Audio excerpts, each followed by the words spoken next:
Police say whoever shot up this bus in February was angry because he could not get out of the Burger King parking lot on 33 South and Highland Drive. So far, nobody has been arrested.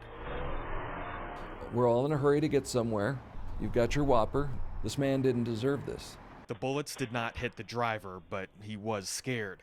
He was a new employee, his first time being the victim of violent crime as a UTA operator. It's disturbing. It's disappointing. It's appalling. We're upset about it. But at the same time, I can't say that we're shocked by it either. Carl Arke is the spokesperson for UTA. We showed him the data we've compiled since January 2020. More than 150 assault cases against UTA employees. By the company's count, cases were in the single digits back in 2018. It went up during COVID, and it hasn't stopped. Do you think the job is safe? Yes, I do. I really do think it's safe. It is a great company to work for. It's a great place to work. Yeah, that's the spokesperson. Charlotte Bills was training to be a bus driver. She only worked for UTA for a few months and was never assaulted, but she has heard horror stories from coworkers. I think they do say they're safe because they're trying to get people to ride it more, but I don't think they're that safe. He was looking at me and then he swung at me, but I never did report that, to tell you the truth. Thomas Rudd was a UTA driver for 6 years. Before that, he was a Provo police officer. He says most employees start to become numb to the difficult passengers who argue or spit on them. Most arguments started with riders who didn't want to pay or wear a mask. If you're gonna have policies, enforce the dang things. UTA says its drivers were never expected to enforce the mask mandate, but Rudd thinks refusing to enforce policies makes people feel entitled and eventually violent. He believes most assaults are never reported. I didn't figure that I would get any kind of results favorable to myself. The customer was always right, no matter what.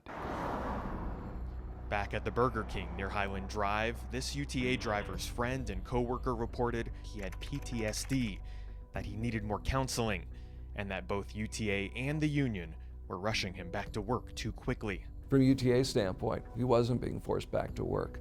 I think he was under the impression that maybe he needed to get back to work sooner than he wanted to come back to work or felt he could come back to work. So there was probably a misunderstanding there. I think it's been cleared up, and I think that he understands now, and we've addressed that with him.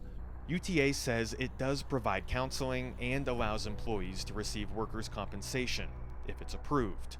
According to UTA policy, employees are not allowed to speak with the media. Things happen. There's no question, things happen. How often do they happen? How severe are the incidents? Our review of the 150 cases show 75 were reported to UTA police. Some drivers complimented the department for arresting suspects in about half of those cases. Do you know who this man is? No idea. Stephen Hamblin is being charged with a hate crime. Police say he used his keychain as a weapon to assault a transgender driver on Redwood Road. He pleaded not guilty. The department's report shows it took them 17 minutes to respond. Do you know who this is? No idea. Police say he used a pooper scooper to assault a driver. Doesn't matter whether it's a lanyard or whatever that gentleman used.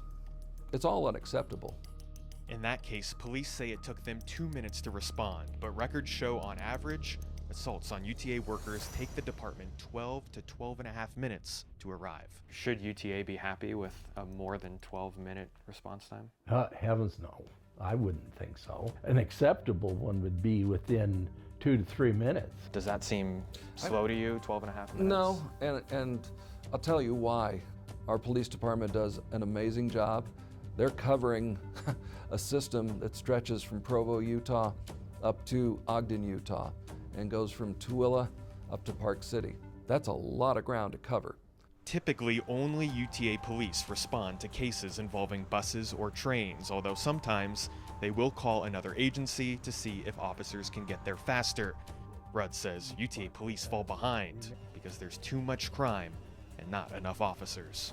My wife was thinking about coming to UTA, And I said, absolutely not. No, I would not let my mother ride on it. I respect that. Everybody's entitled to their opinion, but at the end of the day, I have to look at the numbers. There are so many people who get on board our trains and our buses every day and mind their manners, mind their own business. We're not perfect. I don't know anybody who is perfect, but we strive to be perfect. We try.